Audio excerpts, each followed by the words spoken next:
अभी पिछले दिनों हम लोगों ने उत्तर प्रदेश के अंदर 2 बड़ी घटनाओं का पर्दाफाश किया है। एक घटना थी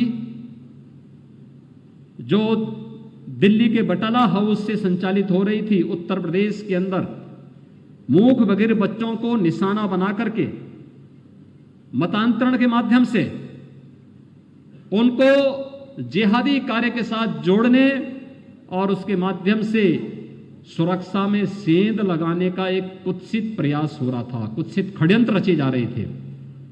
सरकार और हमारी सुरक्षा एजेंसियों ने समय रहते उसको बेपर्दा किया और आज ऐसे तत्वों के साथ बहुत सख्ती के साथ कानून के दायरे में रहकर के कार्रवाई की जा रही है कि अगर हमारी सुरक्षा में सेंध लगाओगे तो इसकी कीमत तुम्हें चुकानी ही पड़ेगी। और आज उनके साथ बहुत सख्ती के साथ कार्रवाई हो रही है। दूसरी घटना आपने 3 दिन पहले देखी होगी, लखनऊ राजधानी में पाकिस्तान परस्त आतंकवादियों के साथ जुड़कर के कुछ लोग एक बहुत बड़ी घटना को अंजाम देना चाहते थे। हम भी अपने आसपास के क्षेत्र में सजग होकर के इस प्रकार की गतिविधियों की निगाह रख सकते हैं, क्योंकि वे चेहरे अलग होते हैं। उनकी गतिविधियां, संदिग्ध गतिविधियां, अगर आपके पास ह्यूमन इंटेलिजेंस है, जनता के साथ सतत संपर्क और संवाद है, तो आम जनमानस इस बात को बता सकता है कि कहां पे क्या चीज हो रहा है।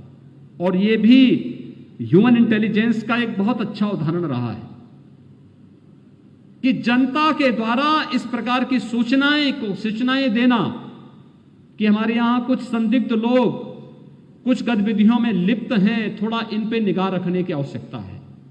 और इतना पर्याप्त था। निगाह रखने के बाद जब देखा गया तो बारूद के जखीरे मिले हैं, बम मिले हैं, अन्य अत्याधुनिक हथियार मिले हैं। जब ये देश आजादी के माहौल में मशगूल होता, उस समय वह फिर कहीं ना कहीं कोई बड़ा विस्फोट करके सुरक्षा में सेंध लगाने की कुत्सित षड्यंत्र कर रहे थे। लेकिन समय रहते इस प्रकार के षड्यंत्र को बेनकाब कर दिया गया। और मैं फिर इस बात को कह सकता हूं, हम सबकी सजगता, आम नागरिक की सजगता किसी भी व्यवस्था को सदैव सुरक्षित रख सकता है। एजेंसियां काम कर रही हैं, काम करेंगे, लेकिन एक नागरिक के रूप में हमारा भी कोई दायित्व बनता है।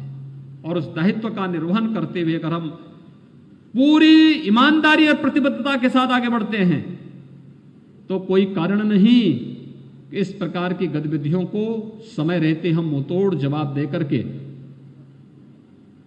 उन्हें बेपर्दा कर दें। और ऐसे तत्वों का कहीं समाज में रहते हैं तो उनका सामाजिक बहिष्कार किया जाना चाहिए। जनता के द्वारा ऐसे लोगों को पूरी तरह बाइकाट करना चाहिए, क्योंकि वह केवल एक व्यवस्था का नहीं बल्कि समाज की सुरक्षा में सेंध लगा रहे हैं। न जाने कौन व्यक्ति बम किसी की जाति, किसी का मत, किसी का मजहब नहीं देखता। और जो लोग इस प्रकार की सुरक्षा में सेंध लगाने का कुत्सित प्रयास कर रहे हैं, उन लोगों के मंसूबों को पूरी तरह ध्वस्त करने की आवश्यकता है। और जनता की जागरूकता और खासतौर पर जो हमारे जनप्रतिनिधि हैं, जिन्हें वार्ड स्तर पर काम करना है, ग्राम पंचायत स्तर पर काम करना है, उनके संपर्क बहुत सघन होते हैं। वे इसमें एक बड़ी भूमिका का निर्वहन कर सकते हैं और बड़ी घटना को टाल सकते हैं। और उस बड़ी घटना को टालने में आपकी बड़ी भूमिका हो सकती है। इस दिशा से आप सबको सजग रहने की आवश्यकता है। यह विकास तभी सार्थक है जब हर व्यक्ति सुरक्षित रहेगा। और इसीलिए सरकार ने पहले दिन से इस बारे में कहा कि हम जीरो टॉलरेंस की नीति के तहत काम करेंगे। सुरक्षा के मुद्दे पर प्रदेश की 24 करोड़ जनता को हर हाल में सुरक्षा प्रदान की जाएगी। और 24 करोड़ जनता की सुरक्षा के साथ सेंध लगाने के लिए किसी को भी छूट नहीं देंगे। जो भी उसके साथ खिलवाड़ करने का प्रयास करेगा उसको उसकी कीमत चुकानी ही पड़ेगी। और इसीलिए सख्ती के साथ प्रदेश के अंदर किसी भी प्रकार की समाज विरोधी और राष्ट्र विरोधी गतिविधि को कुचलने का कार्य हो या पेशेवर अपराधी और माफियाओं के खिलाफ चल रहे अभियान का कार्यक्रम पूरी शक्ति के साथ उनसे निपटने का कार्य चल रहा है। आज के इस अवसर पर जब विकास की ढेर सारी परियोजनाएं गोरखपुर महानगर को मिल रही हैं,